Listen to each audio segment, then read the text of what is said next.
أعوذ بالله من الشيطان الرجيم. ومن أحسن قولا ممن دعا إلى الله وعمل صالحا وقال إنني من المسلمين.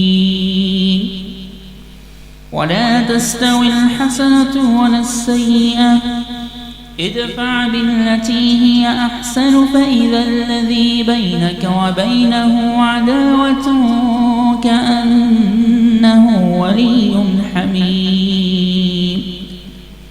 وما يلقاها إلا الذين صبروا وما يلقاها إلا ذو حظ عظيم. وإما ينزغنك من الشيطان نزغ فاستعذ بالله إنه هو السميع العليم.